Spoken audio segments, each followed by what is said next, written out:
Hello, a very very very good morning to all of you. आप सभी लोग सोच रहे होंगे कि क्या हो गया मैम के द हिंदू को। लो, द हिंदू आपके सामने आ गया। आजकल पता है पूरा पूरा दिन मेरा जा रहा है आपके लिए एनालिसिस में। यू वोंट बिलीव, सैटरडे से मैंने एनालिसिस शुरू करी थी 800 क्वेश्चंस की। 800 क्वेश्चंस मैंने खुद एनालाइज किए हैं एंड अब जाके वो एनालिसिस रेडी हुई है। आज 11 बजे मैं उसको आपको कराऊंगी। जब एग्ज़ाम आने वाला होता है ना, तो जो नॉर्मल सेशंस चलते होते हैं ना, उससे बहुत ज़्यादा कुछ देना होता है ताकि हमारे लर्नर्स का एक बार में हम सिलेक्शन टारगेट कर पाएँ। अमन सर का करंट अफेयर आप देख रहे हो, उन्होंने वीकली कराया ताकि पूरे हफ्ते का आपका टाइम बचे और वीकली आप उसको रिवाइज करो। ठीक है, अब मैं भी आपके लिए काफ़ी analysis, deep analysis sessions plan कर रही हूँ। उनको ज़रूर देखना, क्योंकि अभी जो वर्ड्स आएंगे यहाँ पे द हिंदू में, मैंने एक चीज़ रियलाइज़ करी। कल भी मैंने ये चीज़ देखी थी सेशंस में। बहुत मतलब हमने क्लोज टू 2-3 हज़ार वर्ड्स तो कर ही लिए होंगे, कहीं गए नहीं है। अब वही सारे वर्ड्स रिपीट हो रहे हैं।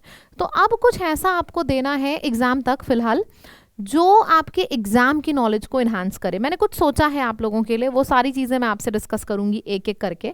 ठीक है, पहले वोकैबुलरी पे आते हैं। जैसे इनएक्सट्रिकेबली, इन अ way that can not be separated.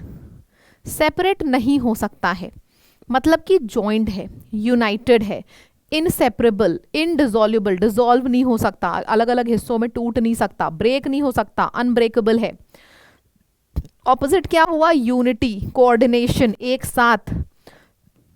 Disjoint, मतलब एक तरफ चीजें सेपरेट हो रही हैं, दूसरी तरफ क्या है, ऊपर की तरफ सेपरेट नहीं हो रही है, नीचे की तरफ दो हिस्से में सेपरेट हो गई। तो ये सिनोनिम। और एंटोनिम में डिवाइड हो गई, सेग्रीगेट हो गई। कितने वर्ड्स हमने किए हैं।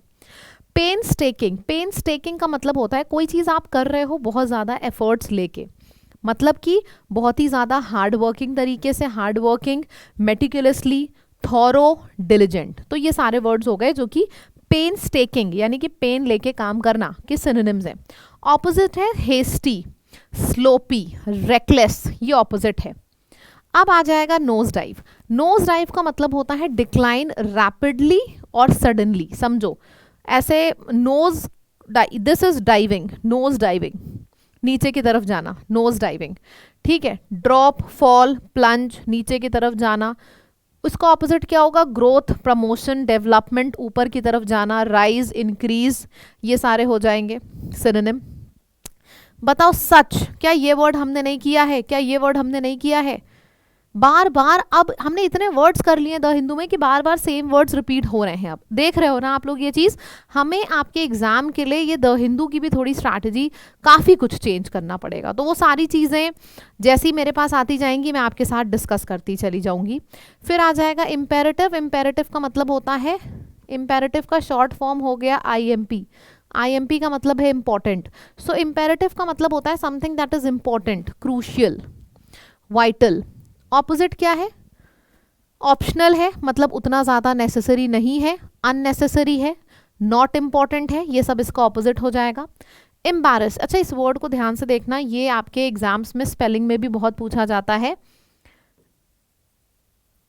एम्बैरस वर्ड बहुत ज़्यादा एग्जाम में आपके पूछा जाता है। एम्बैरस वर्ड का मतलब होता है मेकिंग समथिंग फील ऑकवर्ड। यार उसने ऐसी बात बोल दी कि मुझे शर्म आ गई, आई वॉज अशेम्ड, शर्म आ जाना, एम्बैरस फील करना। इन सब का मतलब यही होता है कि किसी ने कुछ ऐसा बोल दिया कि आपको बड़ा ऑकवर्ड फील हो गया। ऑकवर्ड हो गया, ह्यूमिलेटेड हो गया, बैश्ड हो गया, एम्बैरस हो गया, अशेम्ड हो गया, ये सारे वर्ड्स आ जाएंगे। ऑपोजिट है बहुत ही ज़्यादा कॉन्फिडेंट, बहुत ही ज़्यादा कॉन्फिडेंस, अश्योर्ड, अपनी नॉलेज में कंपोज्ड।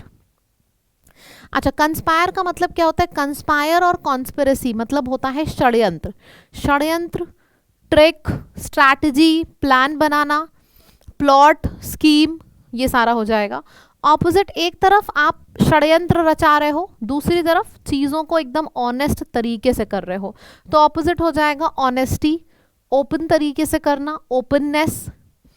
नेव, नेव का मतलब क्या हो गया? नेव यानी कि नया जैसा, यानी कि noob, neo, neophyte, inexperienced, innocent, gullible, ये सब हो जाएगा। रुकी, ये सारे वर्ड्स हो गए।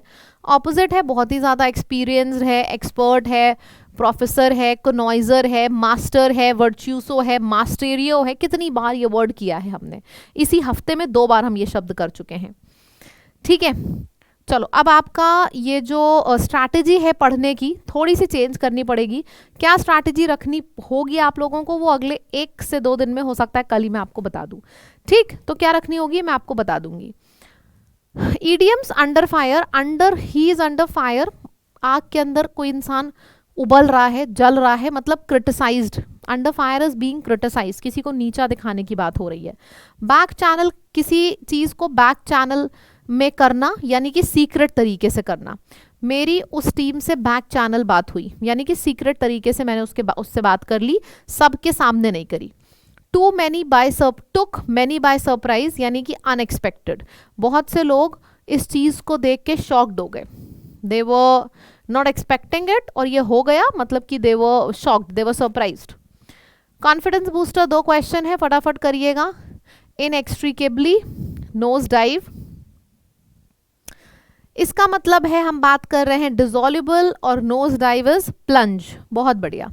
Tedious is something that is very tiresome and painstaking is meticulous. बहुत बढ़िया। अच्छा, ये मैं आपको बता रही थी कि जो मैंने एनालिसिस करी है सैटरडे संडे मंडे भी मुझे लग गया पूरा 800 सवाल की एनालिसिस कर मैं नो टाइम पास स्ट्रैटेजी लेके आ रही हूँ। पूरी एनालिसिस फैक्ट्स के साथ आपके सामने खोल के रख दूंगी, जैसे पिछली बार रखी थी स्पेलिंग्स की। मजा आई थी? सबने देखी? मजा आई? नहीं मजा आई तो जाके देख लो स्पेलिंग्स, आपको आइडिया लग जाएगा कि नेक्स्ट टॉपिक को भी हम वैसे ही खोल के रखने वाले हैं। ये स्ट्रैटेजी आज ही होगी, कितने बजे? 11 बजे। आज ही ये स्ट्रैटेजी होगी 11 बजे। तो ये जरूर जरूर जरूर से देखना, एंड गेम ओवर हो जाएगा फिर से एक टॉपिक का। ठीक है, चलिए। रीडिंग कॉम्प्रिहेंशन है इंडिया और कनाडा टाइज के ऊपर। स्क्रीनशॉट ले लो। 10 साल हो गए लगभग जब prime minister Narendra Modi last visit किया था इन्होंने कनाडा में। कनाडा और इंडिया के बीच में उतने अच्छे रिलेशंस नहीं है। नरेंद्र मोदी अभी जा रहे हैं कनासेकी अल्बर्टा पे, क्योंकि उनको स्पेशल इनवाइट आया है G7 समिट में, जो कि जून 15 से 17 होने वाली है। कुछ लोग होप कर रहे थे invitation prime minister invitation Carney की तरफ से आया है, जो कि प्राइम मिनिस्टर हैं कनाडा के, और इसकी वजह से क्या होगा, दोनों कंट्रीज के बीच में दोबारा से रिलेशंस, बायलैटरल टाइज अच्छे हो सकते हैं। मिस्टर कार्नी ने बुलाया है मिस्टर मोदी को फ्राइडे को, और टुक मैनी बाय सरप्राइज, इससे बहुत से लोग सरप्राइज हो गए। As it appear to come at the last minute, क्योंकि ये कॉल एकदम लास्ट मोमेंट पे आई कार्नी की मोदी जी को कि भाई आके मिल ले। फिर क्या है, and possibly after some back channel calls, मैंने बोला ना सीक्रेट बातें हुई, मतलब उन्होंने बुलाया कि भाई मोदी जी आके मिल लीजिए, मेन समिट से पहले एक बार मेरे से मिल लीजिए। कुछ बैक चैनल्स बातें करी, यानी कि कुछ सीक्रेट डिस्कशंस हुए। और क्यों हुए ये discussions? To ensure that neither side would be embarrassed, मतलब कि मीटिंग में ऐसा ना हो कि इंडिया ने कुछ बोल दिया कनाडा एम्बैरेस हो जाए, कनाडा ने कुछ बोल दिया इंडिया एम्बैरेस हो जाए। तो इस एम्बैरेसमेंट की सिचुएशन को हटाने के लिए कार्नी जी ने पहले ही मोदी जी को कॉल करके अपने यहाँ बुला के मतलब कुछ बातें करी। Under for the invitation despite a pending trial, मतलब कनाडा में ट्रायल चल रहा है इंडियन गवर्नमेंट के कुछ एजेंट्स का। मिस्टर कार्नी, तो बहुत से लोग कनाडा वाले बोल रहे थे कार्नी को कि तुम क्यों रिलेशन सही कर रहे हो, why are you inviting India. तो मिस्टर कार्नी ने बोला कि भाई इंडिया वर्ल्ड में मेजर इकोनॉमिक फोर्स है, तो इंडिया को तो बुलाना ही पड़ेगा इस G7 आउटरीच में, तो इस वजह से मैंने बुलाया है। तो ये इन्होंने बोला। ठीक है, क्लियर है सब लोगों को? ये पॉइंट क्लियर हो गया? चलो ठीक है, अब आप लोग करो। What is primary reason cited for Narendra Modi's invitation to G7 summit outreach in Canada? मुझे पता है सबका आंसर सही आने वाला है, जल्दी से कर दें answer quickly. Free trade agreement को फाइनलाइज करने के लिए, एलिगेशंस को रिजॉल्व करने के लिए नहीं। इंडिया एक इंपॉर्टेंट ग्लोबल इकोनॉमिक फोर्स है, इस वजह से इनको इनवाइट किया गया था। Right. What does the passage imply about the use of back channel invitations? Invitation was publicly announced, nahi, it was used secretly. So B is the correct answer.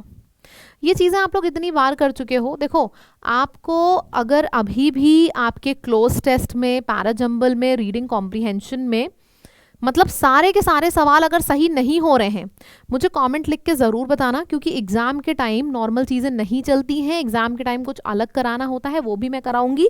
Comment में लिख के बताना कि this will help me to analyse facts, कि अब क्या करें हम एग्ज़ाम तक।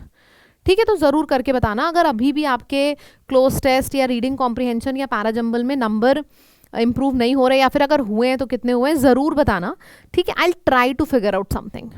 ओके अच्छा, होमवर्क है, इसको ज़रूर करना। इसमें से कोई भी 4 शब्द उठाना, उसके सिनोनिम्स लिखना। और एक गुड न्यूज़ है आपके लिए, एसएससी लैब पर लॉन्च हो रहा है एसएससी का सिलेक्शन मेला। अभी भी बहुत से ऐसे स्टूडेंट्स हैं जो वेट कर रहे थे कि कोर्सेज के प्राइजेस गिरें तो हम एडमिशन ले लें। सिलेक्शन तो देखो चाहिए ही होता है हर स्टूडेंट को, तो हमने सिलेक्शन मेला ही निकाल दिया। इस सिलेक्शन मेला में ऐसी ऐसी चीज़ें आपको पता चलेंगी कि हर सरप्राइज पे आप खुश होगे। ये आज ही हो रहा है 10:30 बजे सुबह सुबह, ये आज ही होगा सुबह सुबह 10:30 बजे। इसको ज़रूर अटेंड करिएगा लाइव। ठीक है, चलिए, thank you so much. And कुछ और सोचते हैं आपके लिए और बढ़िया। ठीक, 11 बजे वाली क्लास अटेंड करिएगा एनालिसिस की, उसमें आज एक और टॉपिक का गेम ओवर होने वाला है। Bye bye.